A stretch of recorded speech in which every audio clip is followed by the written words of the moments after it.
bai, dudabarik bai. Garrantzitsua da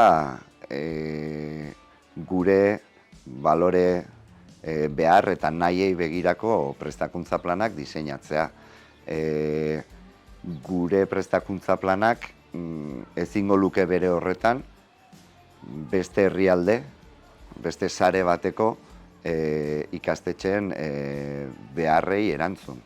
Esate baterako, zehazkan indar handia jartzen dute, irakasleen hasierako prestakuntza horretan, ikastola eredua ezagutzeko, gure ezaugarriak barneratzeko eta horiekin bat egiteko, azken finean, beraiek izango dira horiek gelara eraman eta transmitituko dutenak, ez hori bakarrik, gero guk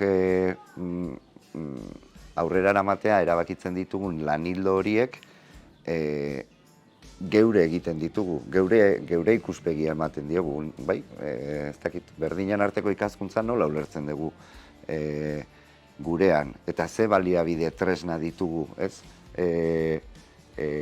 autu metodologiko hori aurrera eramateko, hori gurera ekartzen dugu, geure egiten dugu, geure adibide, geure baliabide didaktikoen bitartez, garatu ahal izateko eta errastasunak emateko, hori behar dan bezala gelaraino iristeko. Ezinbestean behar dugu gure prestakuntza eredu propioa. Nik baietz erantzungo nuke. Azken batean, ikastolen elkartean gaudenok eta sehaskak tarteko hezkuntza proiektu propio bat daukagu. Euskal herritar eredu bat daukagu buruan, hau da, biharko euskal herritarrak nahi ditugu tresnaz bete bere bidea egiteko aukera izan dezaten aldatzen ari den munduan. Beraz, perspektiba hortarik abiatuz, ezinbestean behar dugu eredu horren araberako irakasle eredua prestatzeko prestakuntza landu. Hortan, gure ustez, indarrak ezarri behar ditugu, hortan dago gakoa.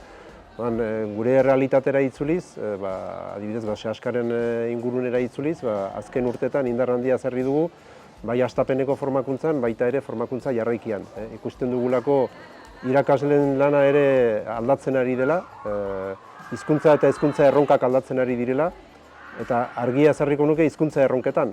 Egoera soziolinguistikoaren bilakaera agerikoa da azken urteetan, dugun erronka ikaragarria da, eta horrek alde egiten duena da ere, egoera soziolinguistiko horren araberako esku hartzeak doitzea eta irakasleak prestatzea.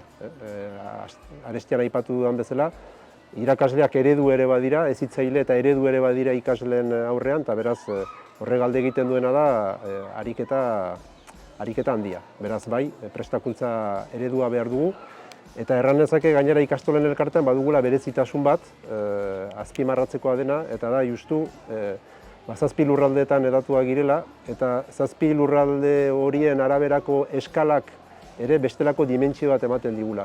Bai edukietan, baita helburuetan, eta beraz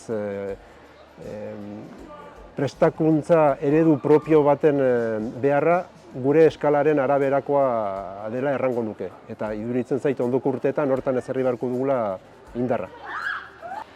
Nik esango nuke prestakuntza eredu propioa daukagula. Gure prestakuntza pertsona eredu bati begira dago. Pertsona eredu hori ikastola guztientzat lurzoru komuna da, ezta? Beraz, gure prestakuntzak ez du beste sare baterako edo beste ikastetxe baterako balio.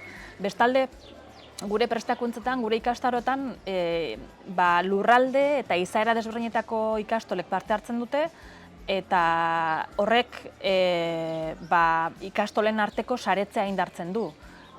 Gure ikastarotan esperientzia asko partekatzen dira, guzti horrek sarea aberasten du, ikastola bakoitza aberasten du, eta honek aldi berean ikastola mugimendua eta ikastola eredua ere sendotzen du.